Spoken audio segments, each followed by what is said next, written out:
आजादी के अमृत महोत्सव के तहत देश भर में संविधान दिवस मनाया जा रहा है। इस मौके पर सेंट्रल हॉल में प्रधानमंत्री नरेंद्र मोदी का भी संबोधन था। अपने संबोधन में राजनीति में परिवारवाद के सहारे कांग्रेस सहित कई विपक्षी पार्टियां और लालू प्रसाद यादव का नाम लिए बगैर भ्रष्टाचार के मुद्दे पर उन्होंने जमकर घेरा। आपको बता दें कि कांग्रेस सहित कई विपक्षी पार्टियां इसका विरोध कर रही है।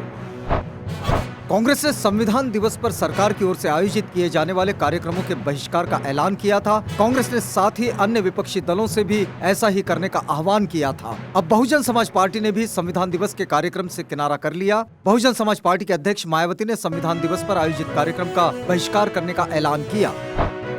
मायावती ने कहा है कि उनकी पार्टी संविधान दिवस पर आयोजित कार्यक्रमों में शामिल नहीं होगी। मायावती ने संविधान दिवस के दिन ये ऐलान किया और सत्ताधारी भारतीय जनता पार्टी के साथ ही समाजवादी पार्टी पर भी जमकर हमला बोला। मायावती ने कहा है कि लोगों को समाजवादी पार्टी जैसी पार्टियों से सावधान रहने की जरूरत है। मायावती ने संविधान दिवस पर आरक्षण का मसला भी उठाया। उन्होंने कहा कि यूपी काफी आरक्षित पद खाली पड़े हैं। मायावती ने निजी सेक्टर में आरक्षण का मसला भी उठाया। गौरतलब है कि मायावती काफी समय बाद विपक्षी दलों के साथ खड़ी नजर आई है। बहुजन समाज पार्टी से पहले कुछ 14 दल ये ऐलान कर चुके हैं कि वे संविधान दिवस पर आयोजित कार्यक्रम में शामिल नहीं होंगे।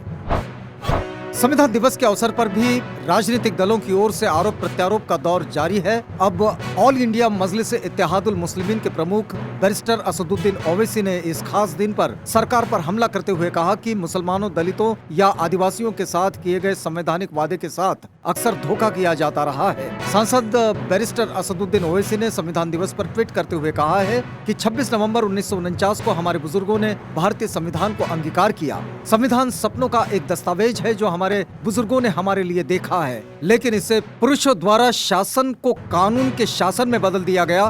पहली बार एक औपचारिक पाठ ने हमें न केवल राज्य की ज्यादतियों से बल्कि बहुसंख्यकवाद से भी बचाया था। संविधान बचाओ महारैली में पूर्व सीएम अखिलेश यादव बीजेपी सरकार पर जमकर बरसे। लखीमपुर खीरी में जिन किसानों की मौत हुई थी, उनके परिवारों को सरकार बनने पर 25-25 लाख रुपए के मुआवजे की घोषणा की। लखनऊ के कांशीराम स्मृति उपवन में पूर्व सांसद सावित्रीबाई फुले की ओर से इस रैली का आयोजन किया गया था। अखिलेश यादव ने कहा कि बाबा साहेब डॉक्टर भीमराव अंबेडकर ने जो संकल्प दिलाया है वे उसके साथ खड़े हैं। आने वाले समय में क्या परिस्थितियां होगी कोई नहीं जानता। दुनिया में बाबा साहेब के जैसा कोई व्यक्ति नहीं हुआ और न ही होगा। ये समारोह में वंचित बहुजन आघाड़ी के नेता बाला साहेब एडवोकेट प्रकाश अंबेडकर, भारतीय बौद्ध महासभा के कार्याध्यक्ष भीमराव अंबेडकर भी सम्मिलित हुए। महाराष्ट्र के पूर्व मुख्यमंत्री और केंद्रीय मंत्री नारायण राणे ने एक बड़ा दावा किया है। उन्होंने कहा कि मार्च तक महाराष्ट्र की महाविकास आघाड़ी सरकार गिर जाएगी और बीजेपी की सरकार बनेगी। उन्होंने कहा कि बीजेपी सरकार आ जाएगी तो आपको अपेक्षित बदलाव दिखाई देगा। उन्होंने कहा कि ये बात उनके अंदर की बात है, इसलिए वे उसे अभी बाहर नहीं निकालना चाहते हैं। सरकार बनानी होती है या सरकार गिरानी होती है तो कुछ बात सीक्रेट रखनी पड़ती है।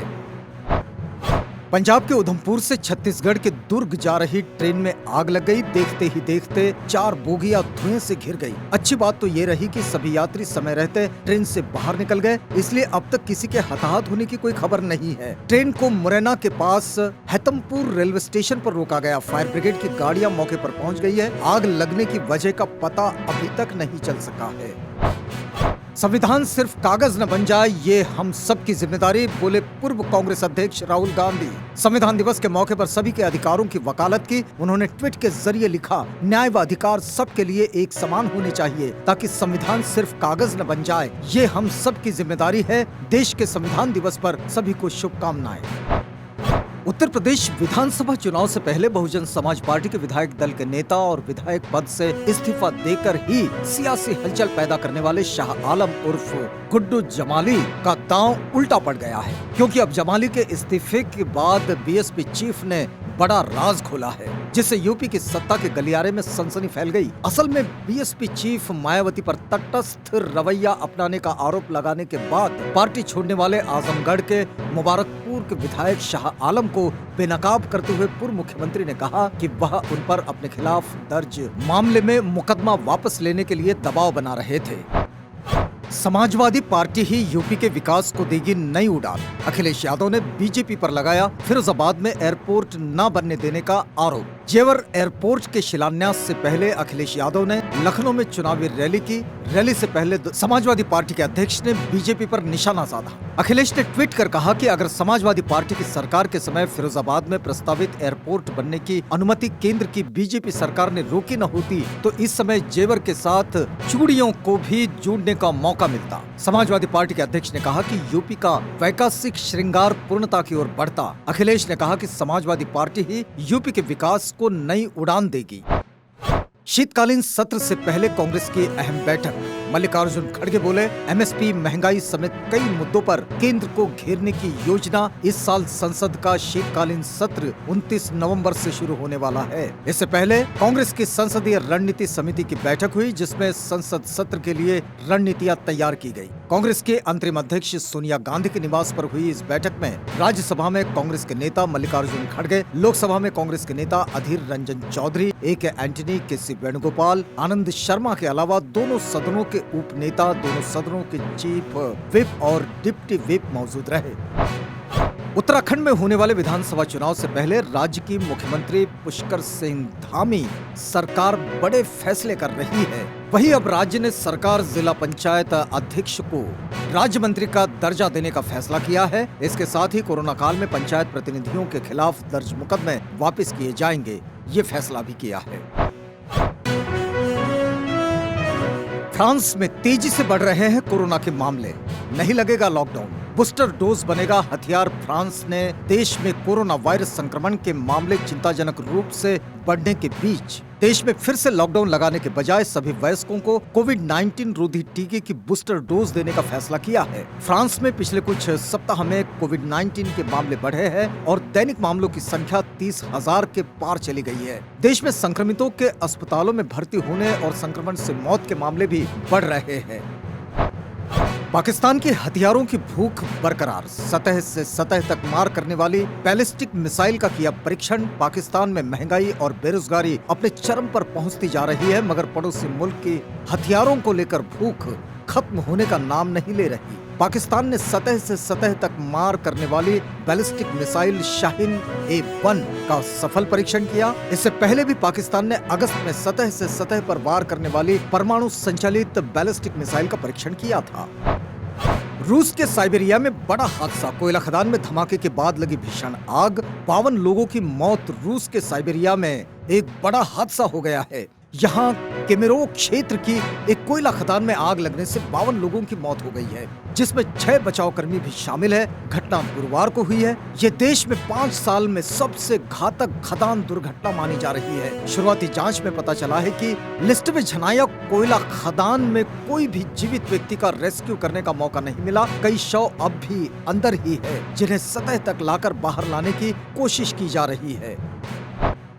दक्षिण अफ्रीका में B.1.1.529 वेरिएंट सामने आते ही दुनिया में मचा हड़कंप। कई देशों ने लगाया ट्रैवल बैन। दक्षिण अफ्रीका में कोरोना वायरस का एक नया वेरिएंट B.1.1.529 सामने आया है, जिसे वैज्ञानिकों ने चिंता का सबब बताया है। दक्षिण अफ्रीका ने अब तक इसके 22 मामलों का पता लगाया है। दुनिया भर में इसे लेकर हड़कंप मच गया है। सभी देश इस पर चिंता जता रहे हैं कि अब क्या होगा, और कुछ ही घंटों में दक्षिण अफ्रीका पर यात्रा प्रतिबंध लगा दिया है। राष्ट्रीय निशानेबाजी। सौरभ को 50 मीटर पिस्टल स्पर्धा में स्वर्ण। पहली बार 50 मीटर पिस्टल स्पर्धा में भाग ले रहे ओलंपियन सौरभ चौधरी ने 64वीं राष्ट्रीय निशानेबाजी में 564 का स्कोर करके स्वर्ण पदक जीता। एशियाई खेलों के चैंपियन सौरभ का पदक 6 दिसंबर तक चलने वाली चैंपियनशिप में दिन का दूसरा पदक था। पूर्व नंबर 1 निशानेबाज का सामना फ्री पिस्टल में 287 प्रतियोगियों से था। OTT पर भी अक्षय कुमार का जलवा। फिल्म अंतरंगी रे को डिज्नी प्लस हॉटस्टार ने 200 करोड़ में खरीदा। अक्षय कुमार की सूर्यवंशी की बम्पर कमाई के बाद अंतरंगी रे की इतनी बड़ी डील ने उन्हें इस समय का सबसे बड़ा स्टार घोषित कर दिया है। इस फिल्म को डिज्नी ने 200 करोड़ रुपए देकर खरीदा है। इस हिसाब से ये फिल्म बिना रिलीज हुई 200 करोड़ के क्लब में शामिल हो गई। इस फिल्म की लागत करीब 120 करोड़ बताई जा रही है। हॉटस्टार पर रिलीज हो रही अंतरंगी रे को अब तक की सबसे बड़ी डील मिली है। हॉटस्टार ने इसे 200 करोड़ में खरीदा है। क्रिकेट वर्ल्ड कप की जीत पर बनी रणवीर सिंह की फिल्म 83 का teaser release. Bollywood actor Ranveer Singh की मच अवेटेड फिल्म 83 का टीजर सोशल मीडिया पर रिलीज कर दिया गया है। टीजर के साथ साथ फिल्म की रिलीज डेट का भी अनाउंसमेंट कर दिया गया है। इस टीजर को दीपिका पादुकोण और रणवीर सिंह दोनों ने ही अपने सोशल मीडिया अकाउंट पर शेयर किया है। ये फिल्म 24 दिसंबर 2021 को थिएटर्स में रिलीज की जाएगी। साथ ही फिल्म हिंदी के अलावा तेलुगु, तमिल और मलयालम में भी रिलीज होगी। RRR का नया गाना जननी हुआ रिलीज। देशभक्ति देख हो जाएंगे इमोशनल। SS राजामौली के डायरेक्शन में बनी फिल्म RRR के तीसरे गाने जननी का फैंस बेसब्री से इंतजार कर रहे थे। आज ये गाना रिलीज हो गया है और इस गाने को सुनने वाला इमोशनल हो गया है। साथ ही उनके मन में देशभक्ति जाग गई है। इस गाने में रामचरण जूनियर, NTR, अजय देवगन और आलिया भट्ट इमोशनल होते नजर आ रहे हैं।